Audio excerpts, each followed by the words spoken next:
Welcome and thank you for joining this Disruptive Innovation Festival 2015 interactive event. The Disruptive Innovation Festival is an online open access event that takes place over 3 weeks and invites thought leaders, entrepreneurs, businesses, designers, makers and learners to explore the question, the economy is changing, what do I need to know, experience and do? My name is Joe Isles and I'm delighted to introduce today's session, an open mic session on circular spaces, a transatlantic knowledge exchange, and we'll explain a little more about what we mean by that in a few moments. Joining me in this session today are John Mulrow, National Science Foundation Graduate Research Fellow at University of Illinois in Chicago in the fields of civil engineering and industrial ecology. John also serves as a board member and interim executive director at Plant Chicago. Alex Granhammer implements interdisciplinary circular economy processes and builds communities to self-organize around solutions for the global waste crisis. Alice is a garbologist by training. Maybe you can ask her what she means by that a bit later, and is here as part of the Agora Collective based in Berlin.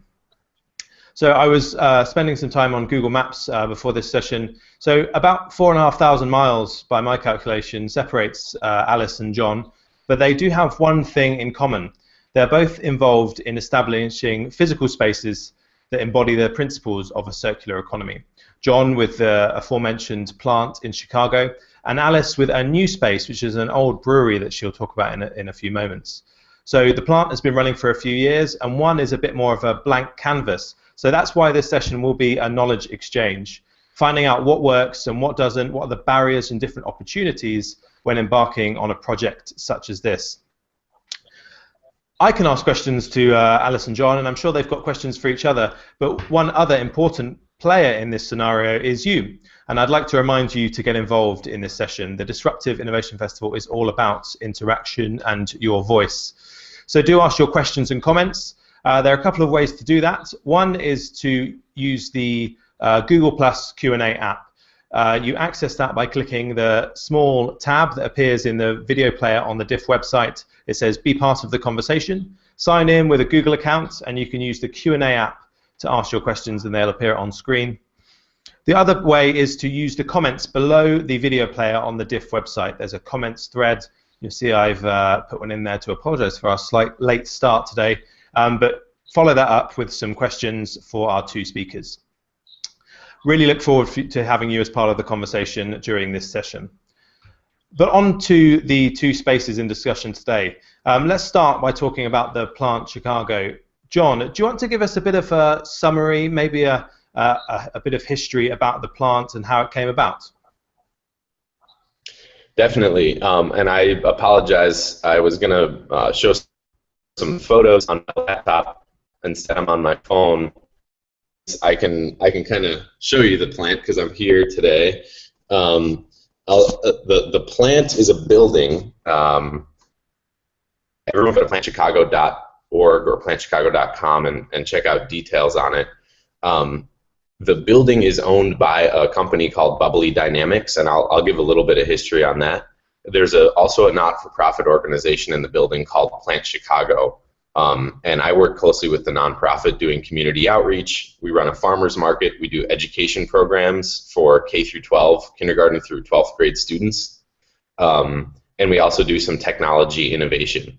So if it's not too weird, I might at some point during this session walk out into the lobby area and show a few of we've got a mushroom growing experiment, an algae bioreactor running on wastewater from the shrimp farm in the basement.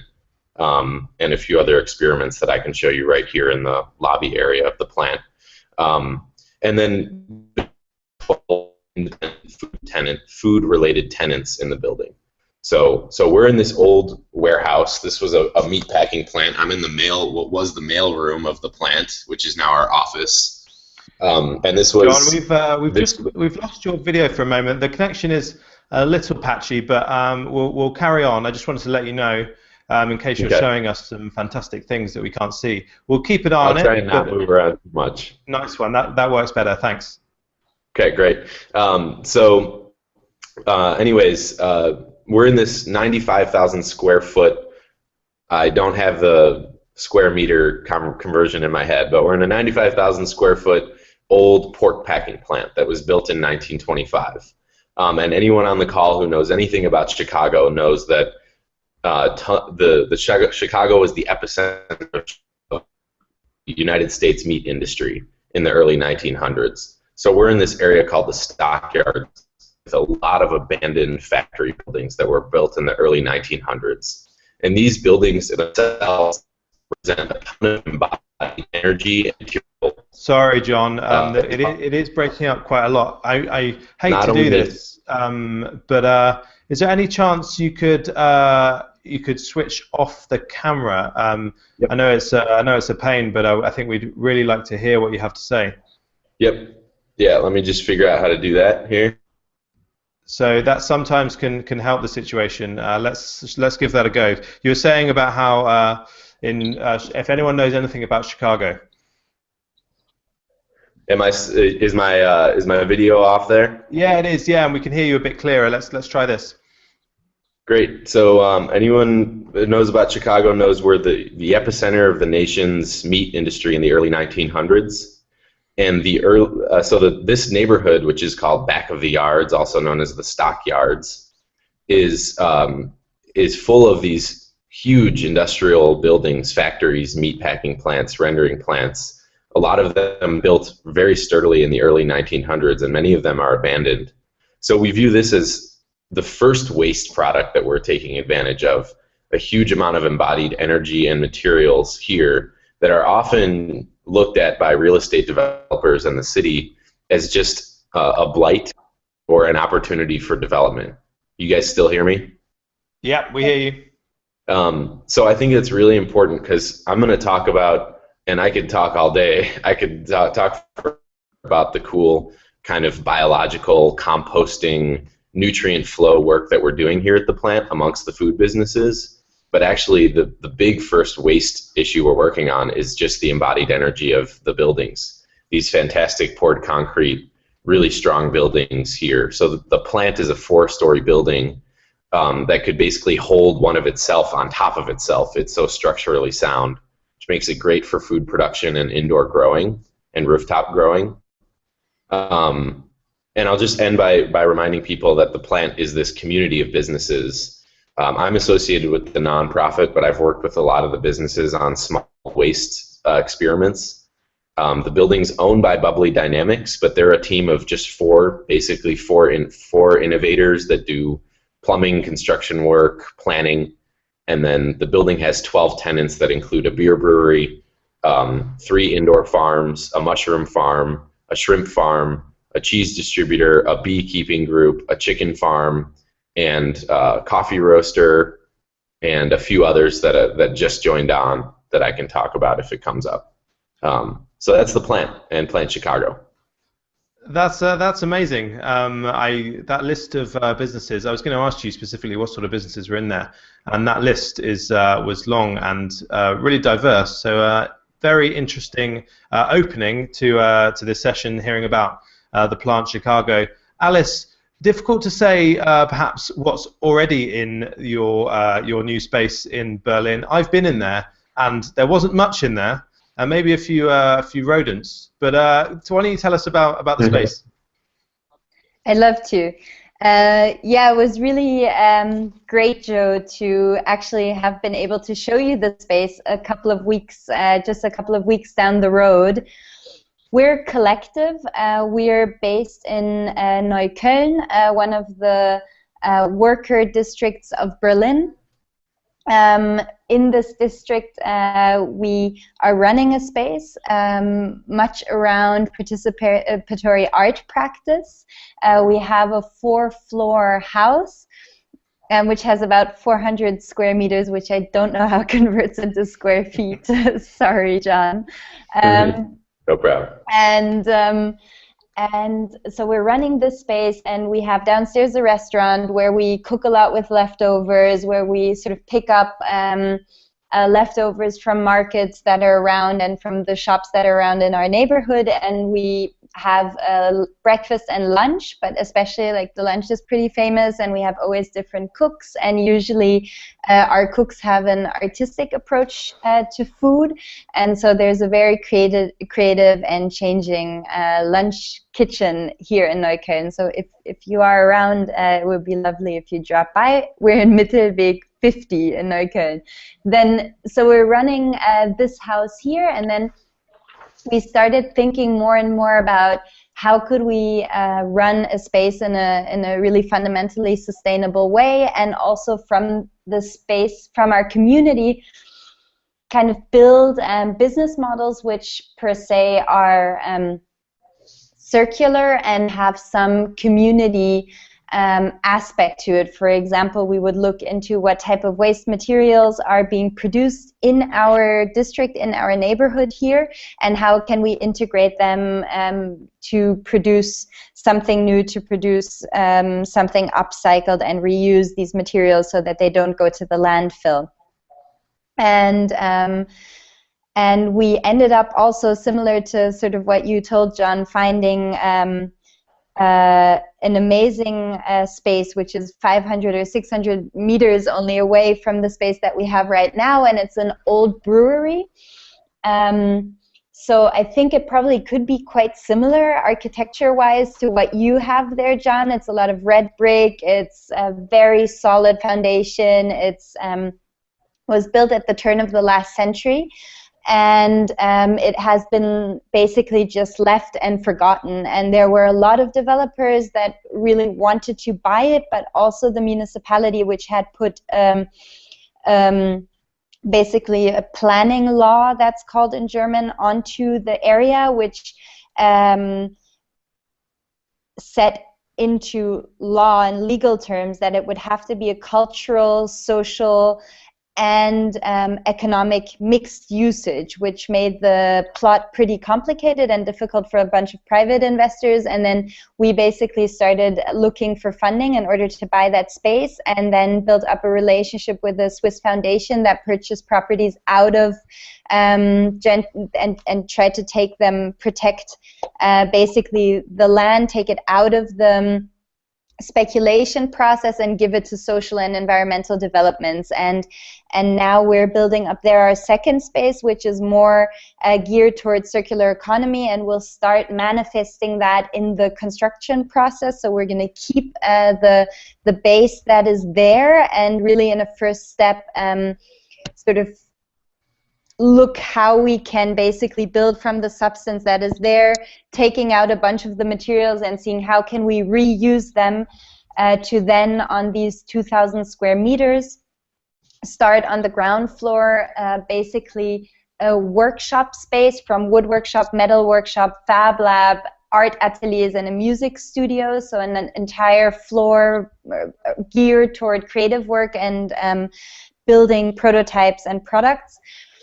And then a floor on top, which is same size, also over 1,000 square meters, where we more want to be focused around the development of ideas for circular products, services, and business models, which then could be potentially tested downstairs. We could build the prototypes and then can sort of develop in our neighborhood, in our district, or why not beyond. And in the future, and we just got the news today that we're getting some funding from the city, which is really amazing, and everybody else from my team is pretty tipsy right now.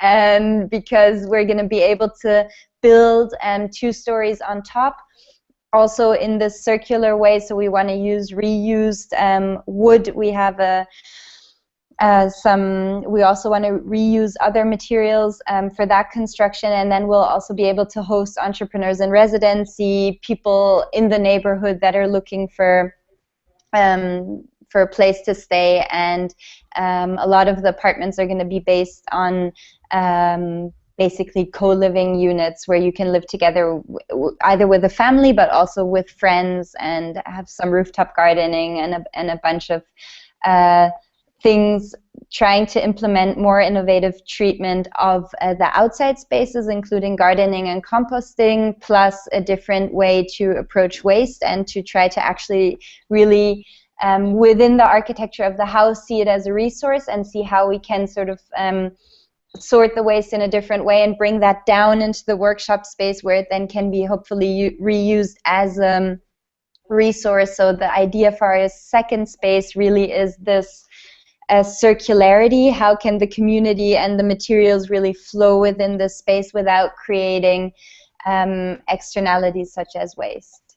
And hopefully at some point our grandchildren will then come from school and tell us, listen, we just learned something in our class, but we didn't quite understand it. Our teachers told us something, that this thing called waste existed. Could you tell us what that is? So, I mean, it's full of potential.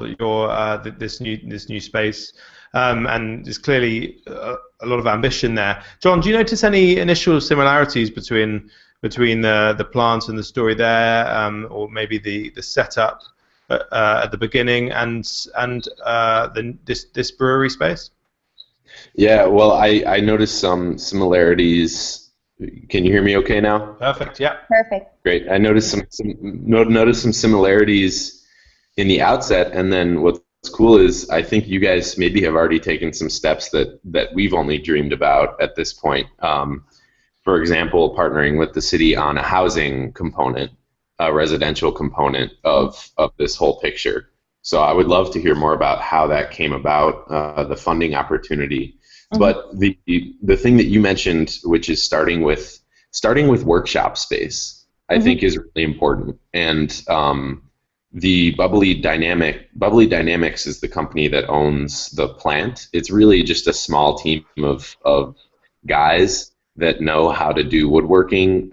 Sorry, I shouldn't say guys as in all males. It's a mix, gender mix, but a few people who like building things. So you have woodworking and metalworking experts and a few artists and designers involved. And their first industrial building purchase was in 2001, and they bought an old paint factory on the south side of Chicago and basically cleaned it up, renovated it with a group of friends, and turned it into a bike repair shop, a woodworking space, a metalworking space, and some artist studios. And that building is now at 100% occupancy, and it's called the Chicago Sustainable Manufacturing Center. And that's really the project that started revenue flowing to Bubbly Dynamics and gave them some resources, gave them some confidence that an old building could be fit up. And then that's when they moved to when this old meatpacking plant went out of business basically in 2005. That's when they started looking at this building as a potential for their next experiment, which would be based around food. So I think that early effort at getting workshop space, where you really attract creative people, makers, people with skills, because I always talk, and then the fact that you're building it on this social network as well. I always talk to people. People always want to know, how does the plant work, and I know that they're really asking like about financial questions and kind of like, what steps did you do, who's funding you, what paperwork did you work on, and I can give those details, but I always mention to people the fact that the plant is lucky to have a mix of skills and shared cultural values that really make the whole thing work. Well, let's get that question out of the way though. Now that you bring it up, I feel like you're one of those like celebrities that gets asked the same question all the time. But let's get it out of the way. The financial side of things. I'm sure people do ask about kind of long-term viability, whether it's kind of run by volunteers or whether it kind of just washes its face or it actually makes a profit. Can you just give us the lowdown on that? Yeah, well, the way the plant works is the building was bought by Bubbly Dynamics for $500,000 cash. and that is a very low price for 95,000 square feet and basically 3 acres of land. And that's because this building was on the market as a strip and rip. Whole other story. So $500,000 cash to acquire the building. And then the renovation work has been run, or initially it was run by Bubbly's kind of friend network. So very much barter, like a labor bartering system, which is, again, we're getting into non-traditional economics, so it's hard to say. But in the end, the plant will be a building filled with food tenants that pay rent to a landlord. So that's a pretty standard kind of real estate development model, but running on this lots of non-traditional ways of exchanging value within the building. And putting numbers on that is tough. It's something I'm working on as a grad student at UIC. And then just one, like a long-term thing, is the anaerobic digester that's being installed at the building. It's actually German technology. It's a food waste digester that will process 30 tons of food waste per day and will generate the electricity and heat to meet peak demand in the building. And so that project has a 4-year, that's a $4 million project that has a 4-year return on investment. So the heating and cooling and the food waste drop-off service is worth about $1 million a year. Thanks, John. That's really useful. So a few summary pieces. Yeah. Yeah, that's great. If you're just joining this session, we're here with John from Plant Chicago and Alice from Agora Collective, talking about physical spaces that can showcase or demonstrate circular economy practices in action, both in Chicago and in Berlin, 2 projects at different phases of development. Alice, on that, may as well again get to that financial question. What's the plan with the new space that Agora have? Yeah, I can really relate to what John just said. That is really one of the large questions that I get a lot, and definitely rightly so. And nevertheless, I also would like to point out that all of these sort of less conventional, non-conventional business models that are being built up, they're really, in our case, in the making. We're running one space which has a mixed set of revenue streams coming in. So on the one hand, we're running a restaurant. On the other hand, we're renting out co-working spaces to about 50 to 60 people. On the other hand, we are also renting out one floor to a Spanish company, technology company, and we're also running an art program where we also have a revenue stream from. For the new space, we have a very privileged situation at the end of the day, because we were able to set up a relationship with a foundation which has purchased this piece of land, and now we are going to, with really minimal investments, start the construction, and then in 4 months, when we open the door, that space is going to also again get this type of mixed revenue stream from tenants, from food sales, from events, and basically so it will be renting out space. At the end of the day, it will be running events, it will be providing space for a different type of content. And I think the main part in it is that we want to provide space as cheap as possible, so we want to touch as little as possible, waste as little resources as possible, and at the same time use the space really in the way that it is. So I also think that topics such as mushroom production and other food productions will be quite interesting, because we also have a large set of basements, and I'd be really interested in hearing from John a bit about the potentials for that. But so yeah, it's a mixed calculation. It is not easy to set that up, because you're working against all of the rules of common businesses. Yep. And so you really need to build up a strong story in order to be able to get from a volunteer-run organization, which is run by very motivated people with very little money, into a situation where it's run by very motivated people with a bit more stable income situations. And to make that step is extremely difficult, but it's very feasible at the same time, and I feel it's becoming more and more feasible, especially when creatives sort of team up with people that have the skills, that have some financial skills, and when you have multidisciplinary teams. So I think that's also something John mentioned with the very special mix of skills and culture, and I think that those factors in our type of spaces are more important than the business model at the end of the day. Well, let's talk about some of the fun stuff then. Let's talk about flows and materials. You were just saying you'd like to get a bit more information from John about perhaps some of these material flows. So I'll let you ask the question. Yeah, I'd be very interested, John. I don't know how much has been done basically in your building. How it worked to sort of bring in the first rental, how do you call that, to bring in the first business, then the second, then the third. How did Bubbly Dynamics sort of run the management of the space? And how, like, for example, how can you run a shrimp farm in a former meat packing space? And how do you grow mushrooms? Where do you do that? Like, is there also a spatial component to why you'd have a shrimp farm there, why you'd have mushrooms here? Be interested in hearing that. Yeah,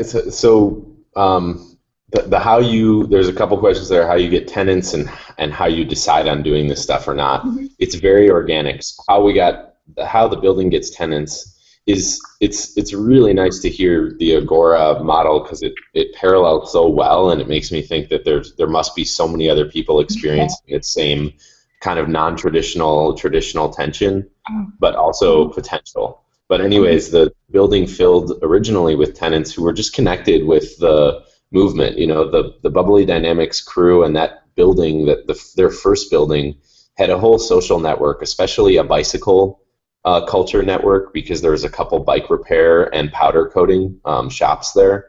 Mm-hmm. So there was a big biker network, Chicago bike commuters, bike enthusiasts network, that also tends to overlap with the sustainable, non-traditional, community in some ways. Mm-hmm. So through that network, when the building was first acquired, just like you guys, they looked to basically roll in tenants over time as spaces got fixed up. So the easiest thing to roll in was like get a space ready for something to be brewed.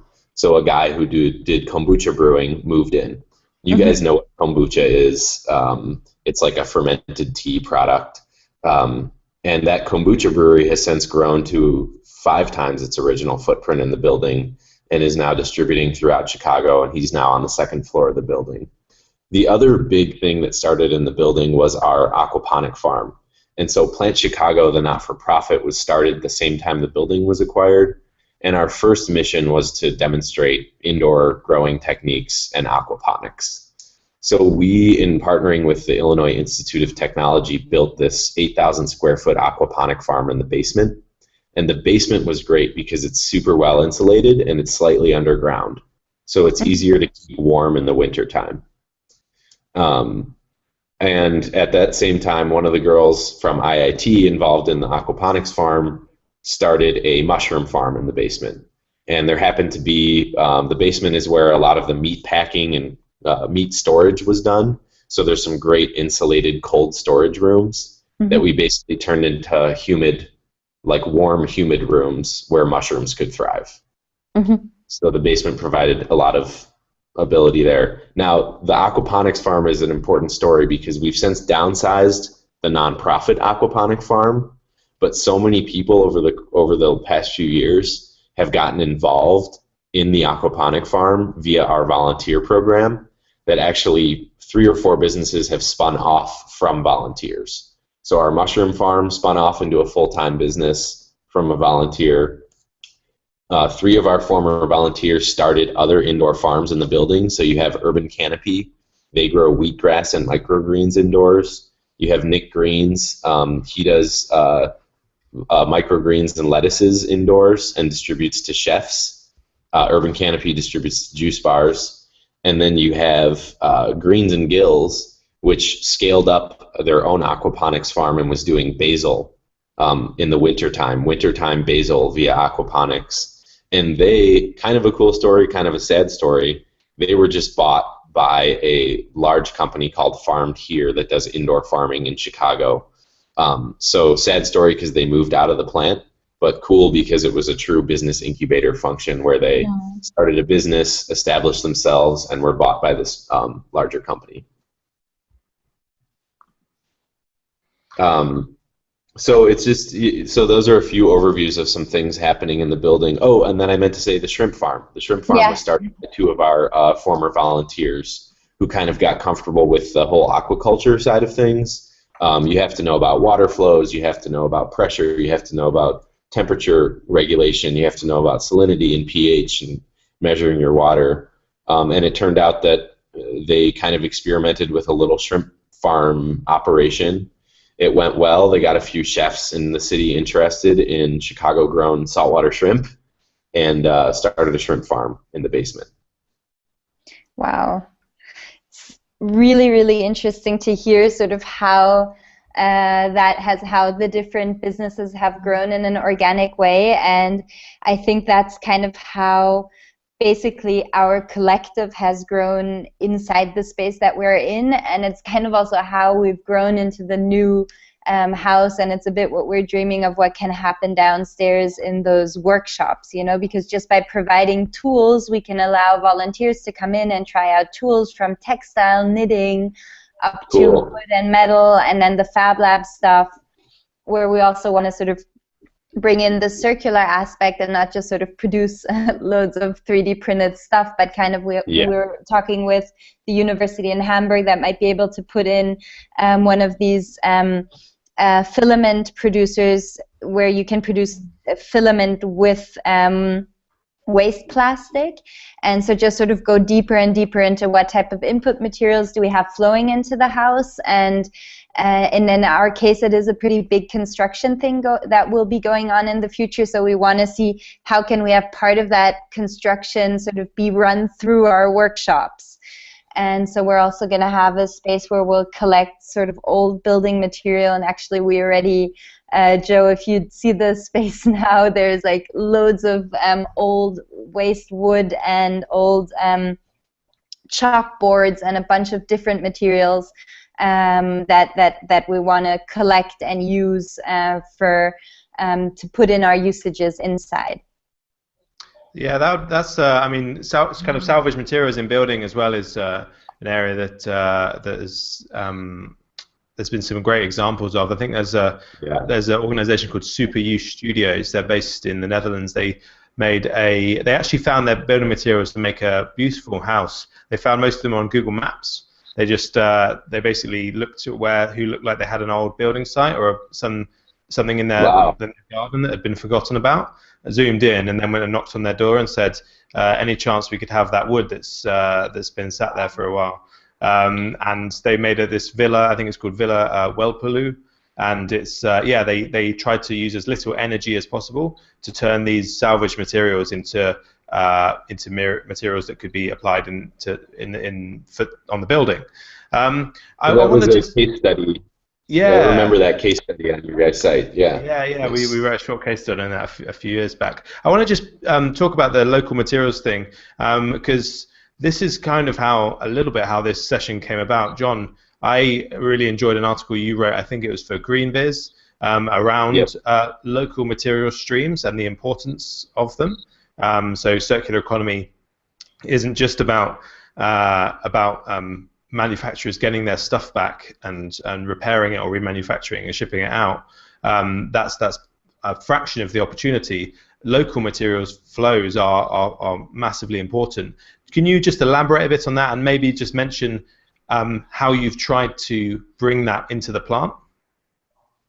Yeah, so I like to throw the word local. We use that circular economy term a lot around here, and it's really ramped up in the last few years, and we've noticed it being used elsewhere in the city, which is fun to see. And but we throw that word local in there because Chicago has kind of a very prideful city, and there's a growing shop local, make local movement going on. But sometimes the argument gets lost a little bit. Sometimes the city is fighting for a big company to move to the city in the name of local, but we don't actually know what their supply chain is. And so can we raise up the conversation so that whenever people are talking about jobs and production and economic viability, they're also thinking about supply chain and flows, material flows, and we want to keep those local if it makes scientific and economic sense in some ways.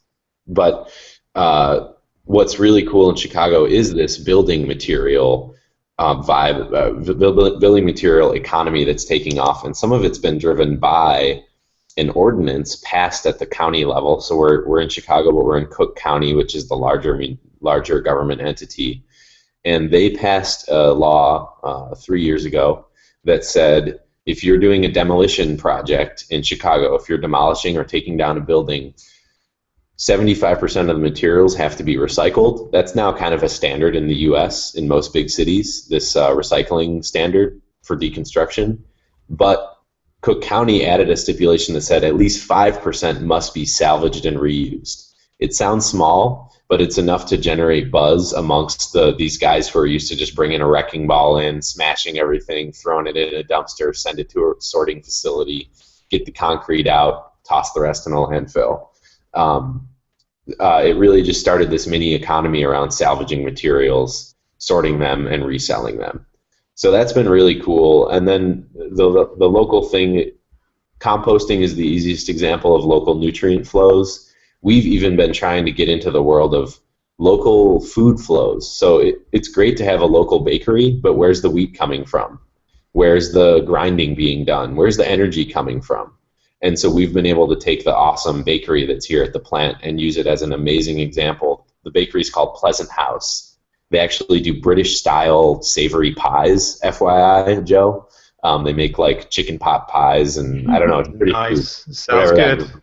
But their bread is incredible. All local Illinois grown or Midwest United States grown grains. They raise their own yeast culture. They bake the bread in a wood-fired oven, and we use waste wood from the city tree service to fire the oven. It's just a really cool, all-around local product. And is this the direction that to what extent are these ideas kind of on the radar at Agora Collective, Alice?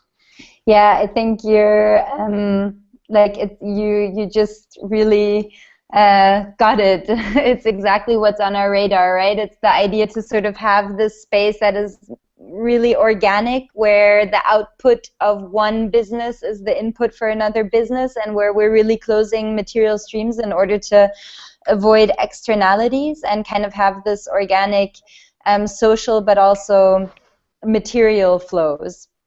And it's something that we want to include in the building component so that we have people living and working in the same space.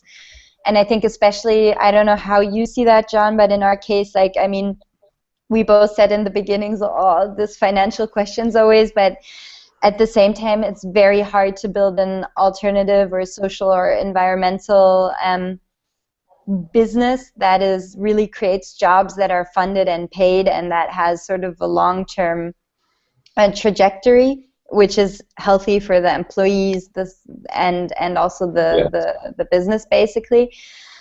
And I think that's still very, very difficult, and what we're trying to do is basically, we're going into disused neighborhood, right? So this is an area where space is fundamentally inexpensive, where today developers would just buy it, tear it down, and build housing, apartments, all standard. People would come in, buy it. So that's where we're disrupting the cycle for the first time. That's where we're disrupting, saying, okay, there's a abandoned space, we want to take it, we want to take care of it, we want to use, as you said it, John, the energy that is there and kind of build on top of that. We also don't build in the same way. We try to reuse materials, and that allows us to offer way cheaper rents, to have much less cost just for the space, and to bring in creative people that then on top of that can basically develop their circular business models, right? And I think it's really great to see how that's fleshing out in your space. I mean, how long has that taken? How long has that development taken, John? And how many people would you say are today got a job in the plant? Well, the building was acquired in 2010, so it's about 5 years in the making. Give it a first year to really get set up to have the first few tenants move in and the aquaponics farm set up. So really 4 years to get where it's at today. The building's at about 60% occupancy. We were funded by the U.S. government, the U.S. Department of Agriculture, to establish a weekly farmers market that's now thriving. Thriving is a relative term. We get about 200 visitors out on the weekend to come shop and buy local goods. And we calculated that the building supports about the 60 full-time equivalent jobs amongst all the tenants.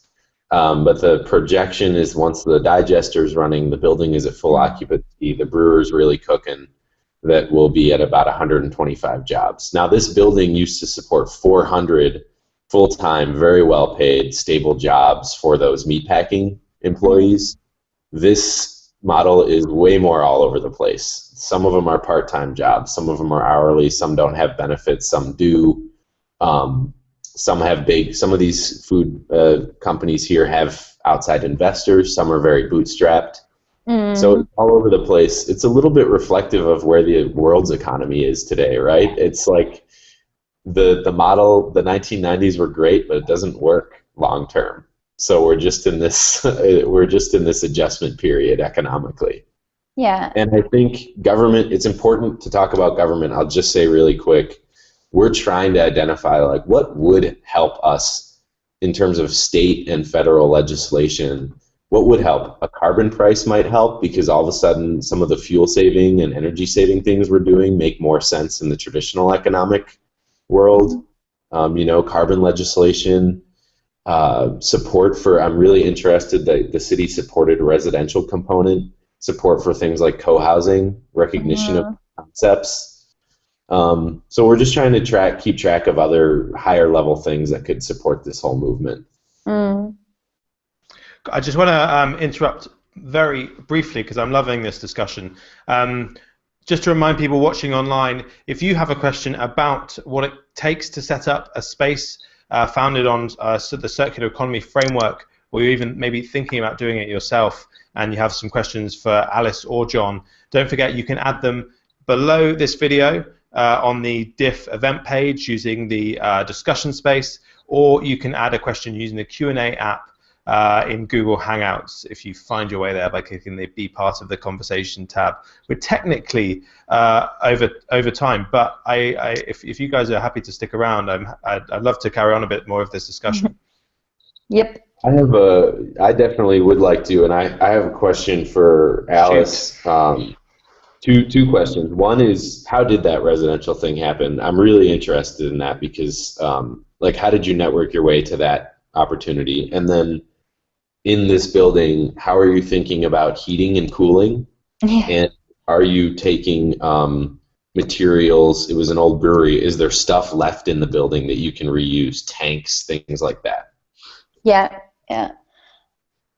Great questions. So how did we get ourselves to networking with the city? So as you probably know from your firsthand experience, like these are always pretty complex networks, and there's a bunch of good luck and a bunch of sort of stubborn networking involved. And it's like really both. So what happened in our case is we were just like this collective here looking at the brewery that's 600 meters away from here and thinking, why is nobody using it? Why can't we go in there and do something? Like, this is wrong. And then we started speaking with the, actually Pedro did, the founder of the Agora Collective. He started speaking with the city, and the city was like, yeah, we have a problem. We have all these spaces that are abandoned, and we really feel they should somehow go to this creative economy, but you know, all the creatives are small and they're islands and they don't have enough funding. They have the ideas and the creativity, but they don't have the funding to acquire this type of places from the investors, the private investors that currently are owning these huge chunks. It's actually in the interest of the city that something happens there, and it is in the interest of our municipality, Neukölln, to support creative industry. But you know, what can we do? We can't, the city can't buy it. You don't have the funding to do it. We need somebody to come in between and to fill that gap. And so we were looking for that, somebody to come in between and to support that, but that's also, you need somebody with a pretty special mindset that also has a much longer time frame, because just sort of we're much too high risk. We wouldn't get any cash from a normal bank. We don't have that type of past performance to justify that, or an investor that says, okay, high risk, high returns, that's also not really workable, because our type of business will never be running high on returns. So, and then at the same time, I mean, cash is really available at the moment, because at least for property, right? If you buy property, property is pretty secure, interest rates are low, but that's again something that we as a collective, we just can't access. So the money is there, we can't reach it. And then actually this developer was going to buy the piece of land, and we had a meeting here with everybody basically from the municipality, and we were sitting in the same room that I'm sitting in right now, and we got the news that this property developer was going to buy the space, and we were out. And we were really devastated, because we had tried to find a solution for about a year. And then somebody from our collective, from our community, told us, listen, I have heard of this Swiss foundation, and actually the founder is a friend of mine. Why don't you come on Sunday and meet him for a glass of water? And so I rode my bike there. I met him on Sunday. I told him the situation we were in. I also told him we wanted to buy the place, but now this investor came in and he said, you know what, I'm going to help you guys. Let's do it. Ooh. And from there, things really... So network, yeah.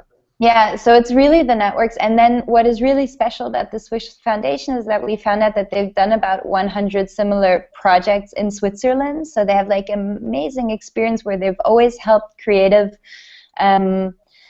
small-scale projects access space, because they fundamentally found out that the barriers of entrance to build a business today are really high, because the barriers to access office space are pretty high because rent is high, and the barriers to access funding is also really high if you don't have past experience. So how do you start? And so this is also something that you can probably observe in the American cities, that the creatives are kind of at the outside of the city where rents are low and start their businesses, and that's kind of how gentrification often starts, right? Yep.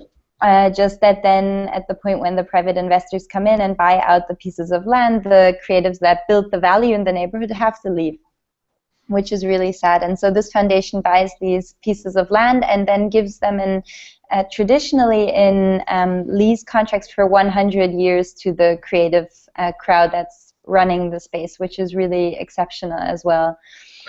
Wow, that's a great model. Yeah, it's a really, really great model, and I think it's traditionally rather it's a very traditional model for agricultural land in Germany. I'm not sure if it is also in the US, but I think it would be something worth that you guys look into, and I'll definitely send you the link to the foundation if you want to. I can type it here into the notes. Please.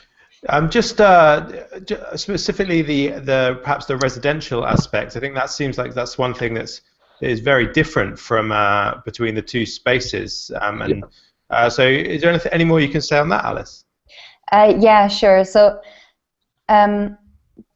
how could you start that best? So the thing is that in general, There's a lack of living spaces in Berlin, and there's also, usually we all live in the same model, right? It's always very similar cut apartments, usually for maybe with 2 rooms, maybe with 3 rooms, maybe with 4 for a classical family. And so somehow these developers actually decide on how we live together in communities and in space, because it's the way houses are cut that we end up living our private personal lives, but also as communities and neighborhoods. And this foundation basically hooked us up with a bunch of pretty innovative architects that work a lot based on the Genossenschaftsmodell, which, what would that be in English? It's a different type of company where it's owned collectively. Mm-hmm. Co-op. Like a cooperative. Yeah, it's a co-op. Yeah. It's a co-op, exactly. Thank you. So they work based on this co-op model, and they work based on a different type of cut and design for apartments. So they have these more modular apartments that they design where you could have your own bathroom and your own room, but you'll be sharing a kitchen with 5, 7, 10 people. And that makes it possible to have quite large rooms, very large shared kitchen, and actually to with less money.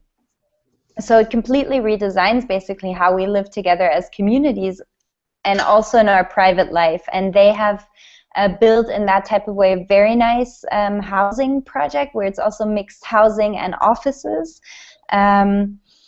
And now we're working with them to develop the housing units in our project. And this is also something that the city of Berlin wants to support, because I think they want to develop pilot projects, and we're probably going to be one of those projects that they will support in Berlin to develop more innovative types of housing models, which are really cheap. So that's also one key aspect. Within winning this grant, we also have to comply with the lowest, with a very, very low rent that is fixed for the next 20 to 25 years. But since this is inherently what we want, to provide space as cheap as possible, yeah, it's a match. And I think what's the name? Is it an architecture firm you're working with? Yeah. That does the housing? Yeah, yeah. Yeah. Could you send their name as well? Yeah, I can. That'd be great. And I can also just share the plans with you. I would be pretty interested. I also have a question to you, John. We have that one question about heating and insulation. We've got a few minutes left. There's loads to cover. I know this conversation is going to go on well after this session is done. There was the heating and insulation question that is also interesting about the new space. Yeah, actually, based on that, I wanted to ask John my question, because the heating, so the insulation is a problem because it's an old space and we have a problem with our roof, and therefore the insulation is a problem. We found like an intermediate solution, which is we're basically we're going to build like a box, a small box into the house that we're going to heat, and the rest we're not going to heat in the beginning and just use in spring and summer as event spaces. So we're going to use a lot of the spaces without heating for the moment, because heating would just not work at all. We would heat the neighborhood, which in Berlin at -10 degrees in winter would result in Berlin -10 degrees in winter. And we can relate. Yeah, and so that is an issue, and right now we're just going to go, with the classical bio electricity, and we have the classical gas heating that we have. We're still finding that out because the house at the moment isn't connected to the grid, so that's one of the first things that we have to do is reconnect it with the grid. But I mean, we're really thinking about something like biogas. Can we transform the waste from our food production into electricity or heating or something? Like how did you guys achieve to get this anaerobic digester technology set up? I've talked with a bunch of businesses that have different type of models, like waste to energy, etc., but they're quite higher barrier of entrance in investment terms, and so we're still figuring out like how can we work with that. Yeah, it turns out. Do I have time to answer, Joe? Yeah, of course. Yeah. This little studio I'm in has got a few minutes space afterwards, and I don't want to cut this short. Great. Thank you. So when you're talking about heating and electrifying a big building, it's like it's tough for us, creatives and DIY people to wrap our brains around it. But Yeah. I've come around, wrap our heads around the fact that you're talking. It's just it's a complex technological problem. And so it really does take, I mean, to imagine an anaerobic digester powering and heating this entire building takes technology that we can't quite get done by tinkering. So it just does take a bunch of a big amount of investment and thinking. Yeah. So, but it's almost a separate project, this anaerobic Yeah. digester, and it's taken some networking with the state. The state of Illinois has given $1.7 million towards the project because Yeah. they want to see a project like this happen in the state. It also happens that Eisenman, which is a German company, has its U.S. headquarters here in the Chicago area. So Could that's you how write that down for me later, what they're called? Eisenman, yeah, I will. They provide the technology. Yep, and so that's one where it's really the separate fundraising, and it's a lot of money, and it needs to be able to have a return on investment that's shorter than 5 years, and things like that. The other interest on a smaller scale, like that system isn't set up yet. So we're still operating in this big building, and we had 2 incredibly cold winters and snowy winters the last 2 years. And what we're lucky with, we have this poured concrete building that I said it has a ton of embodied energy. It's really cool. It's kind of like Lake Michigan here. It heats up all summer. It's a big thermal mass. So the building actually stays fairly warm. It's 40 degrees outside right now, which is, I think, 10 Celsius, something like that. But it's cold outside, and I'm wearing a short t-shirts and jeans right now inside, just because the building retains a lot of heat. Now, when we hit February, it gets really cold, and that's when we just start bundling up, and it's somewhat of a cultural thing. Like, people are more understanding. The farms, however, get space heated, and the mushroom farm is heated with vented heat from the farms. And there's a few cool things, like we'll be fitting up the bakery wood-fired oven in the next year with a water it's already set up to have a water coil running through it to capture heat for to make a hot water line that's heated via the waste heat from the oven. So there's a few cool heat exchange things we can do just amongst the businesses here at the plant.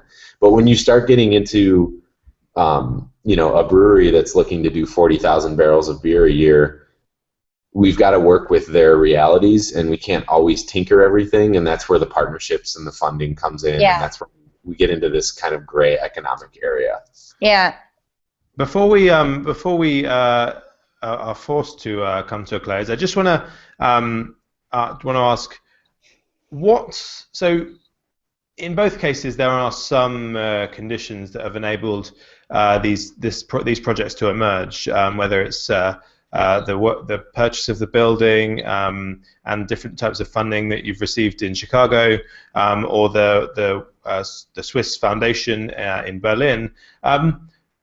What other factors would enable these spaces to thrive or spread elsewhere? I mean, I know this sometimes boils down to local policy. I certainly think of someone like London, and I'm not aware of such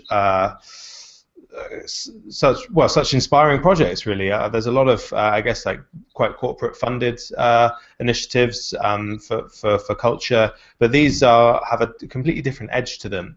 Have you identified any barriers or any other factors that you'd like to see in place that would enable either your projects to grow or you think could stimulate this sort of thing elsewhere? Do you want to go, Alice? Oh, wow. Yeah, I think that's a really valid question, and we're thinking about it a lot. So we really want to open our own process so that other projects can see and can learn from us, because today these creative, sustainable projects, they're like islands, and we would want in a future from many islands to get to a mainland. So what you called, John, the gray area and the economy, it should be the economy. And how can we transition from the old paradigm, which is extraordinarily wasteful with resources and extraordinary unhealthy with human beings, to a system that is really around human well-being and around resource protection. And I think, what are barriers, you asked, and what is support? I think skills, you said that, John, yourself in the beginning, like skills are so fundamental, and know-how, and to really have this mix of creative, entrepreneurial, but also business know-how, and to really hack business know-how in a creative way, and to really open it, and to make everything open so that people can learn and continue working on it. And I think it really takes, there's a wrong image somehow in our society around entrepreneurship and building up a startup and being successful in business, because there's like the saying that entrepreneurs are really people that take risks, but at the end of the day, they're people also with a lot of money, and I'm not sure if the risk is the same as for a small creative to just, you know, start their own artistic project. Maybe the risk is much bigger. So I think you really need a very long breath and a really strong community that monitors their own well-being and develops their own skill set in a really step-by-step way, celebrates the milestones, and keeps the long vision in mind. And I think networking is also a fundamental aspect of that. Like, how do we create new markets around these new business models? And that fundamentally works through networking, building partnerships, doing business, starting them really small, but doing business in our creative network, basically. Yeah. What do you think, John, on that question around factors to enable this sort of thing to happen elsewhere? Yeah, I mean, I'll just summarize what Alice said, because I pretty much feel the same way. It's about economic rules and skills. And by economic rules, I mean things like, I mentioned this earlier, a carbon price. We struggle a lot with smart climate legislation here in the United States. We need it to happen at the federal level. We have some decent stuff happening at the state level. So we need a federal carbon price, or a way to tax fossil fuels, basically. I mean, that would trickle down through so many parts of the economy, and would align really well with projects like this. The other thing I mean by economic rules is just how we measure success. So we always talk about GDP, gross domestic product, and the state of Illinois and the federal government both measure success in GDP. There are measurements out there like the GPI, the Genuine Progress Indicator, or like the National Happiness, Index. There's some things out there. I like the GPI, Genuine Progress Indicator. I'd like to see governments measuring success with the GPI. And then by skills, I do mean something, business skill. I agree with the business skills thing, Alice.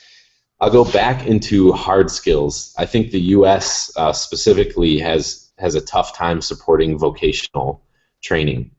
We all want our kids to go off and get these college degrees in business, and we need people that know how to build things and move water around and handle heat and electricity, and we need to value those skills and get people excited about designing the next closed loop system.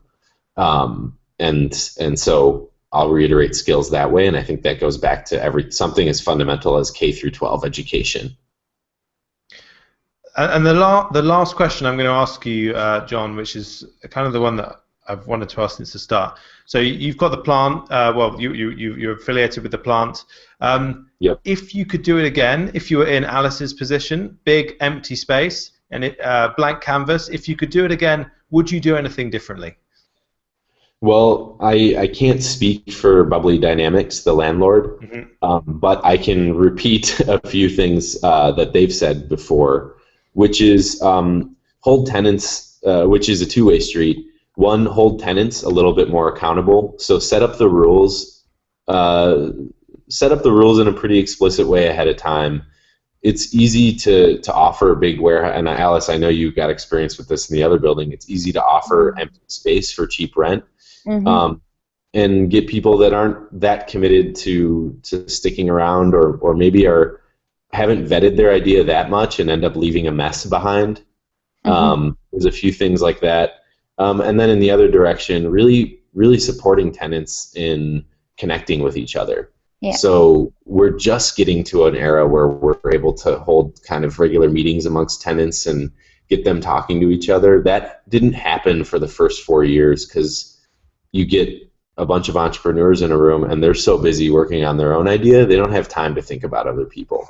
So if you can structure it in such a way that you have meetings to specifically talk about material exchange and do the work of structuring the conversation, measuring success, and that's my last piece is metrics. So actually, with as little effort as possible, if you can just kind of like measure the metrics, keep track of the materials saved, the materials used, the weights, because those metrics are in demand. And once we started tracking metrics and putting them into grant applications, presentations, we started raising eyebrows more with numbers than we did, when we were first kind of just talking about the concept.